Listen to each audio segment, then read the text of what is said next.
My name is Alex and I'm a freshman art major at USC, which obviously isn't an art school.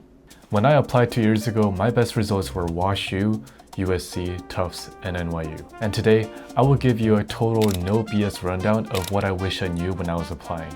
Stick around to the end and like this video because I'm going to show you that exact portfolio.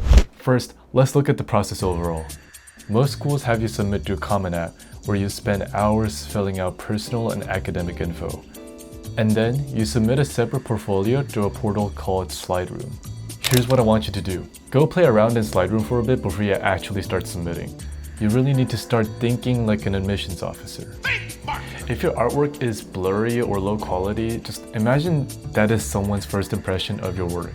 Basically, if they need to zoom in to see your work, then I don't think it's ready. You will send in your Common App and SlideRoom within a certain time frame of the year depending on when you're applying. Usually when you apply earlier, there's a higher chance of getting in, but it will most likely have a binding agreement. And then you'll basically wait for what feels like an eternity.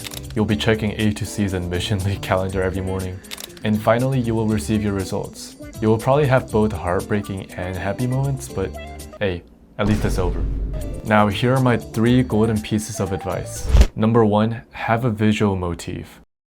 Okay, you don't need this, but this is something that I highly recommend for a lot of visual artists. Because when you piece together your work, it will most likely have a few works that kind of have a conversation with each other thematically. In those cases, I highly recommend including this thing called visual motifs. And motifs are basically a usually reoccurring salient thematic element. What you need to realize is a lot of admission officers basically have to skim through your portfolio, which doesn't give them enough time to really process each artwork. So let's take a look at these 2 works, for example. In both of these pieces, you can see the motif of these vertical abstract lines clashing against the realistic portrayal of myself. When your works have these kinds of motifs, it becomes way easier for the admission officers to really comprehend that these 2 works are having a conversation. It's a very basic storytelling technique that a lot of people use in order to convey to the audience that you should view these works in unison. This adds a layer of complexity to your portfolio, which can be extremely helpful. My second advice is captions are as equally important as artwork. So if you've taken AP Art, you probably understand that captions are pretty damn important. You can create a visually impressive portfolio all you want, but what is really lacking in a lot of portfolios is that kind of oomph when it comes to verbalization. If you want pretty works, you can just go to Pinterest. If you want the voice of an artist, you need to really care about what you write as your caption. And if you don't have that voice of an artist, the admission officer will most likely see you not fit for a university, let alone one where there's a lot of people with different interests and majors. But this doesn't mean that you should cram everything into one caption box. If you are into visual arts, you should probably know less is more. Don't use words like show or create. For this piece in particular, I wrote, "This large drawing of tangled, elongated limbs peel open my insecurities about body dysmorphia." Responding to frequent remarks about my disproportionate arms, I filled the paper's edges to evoke claustrophobia, reminiscent of Cicely Brown's Triumph of the Vanities one. You gotta verbalize that creative process. Tell them why this matters to you and what you felt making those marks. Psst, if you have any art history knowledge, it's gonna be really helpful to mention them here. My third and last advice is, girl, don't try to be a drama queen. If you want to explore something deeply personal and something that really touches on a sensitive topic, that's completely fine. You should go for it.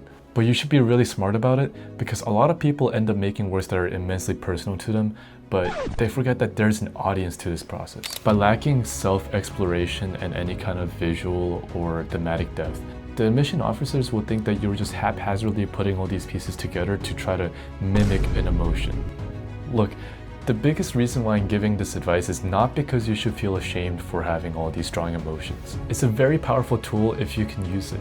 But I've seen a lot of people pour their heart and soul into their portfolio and end up getting rejected, which really breaks their heart. Your portfolio doesn't need to be tragic. Just as there is a saying of write what you know, there's also something called create what you know. Here's what you've been waiting for. Here's my portfolio.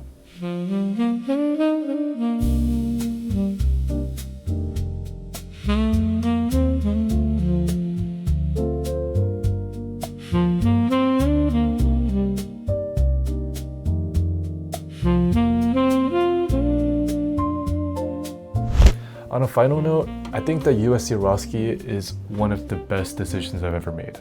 I met so many different artists and got completely immersed in the crazy life of LA.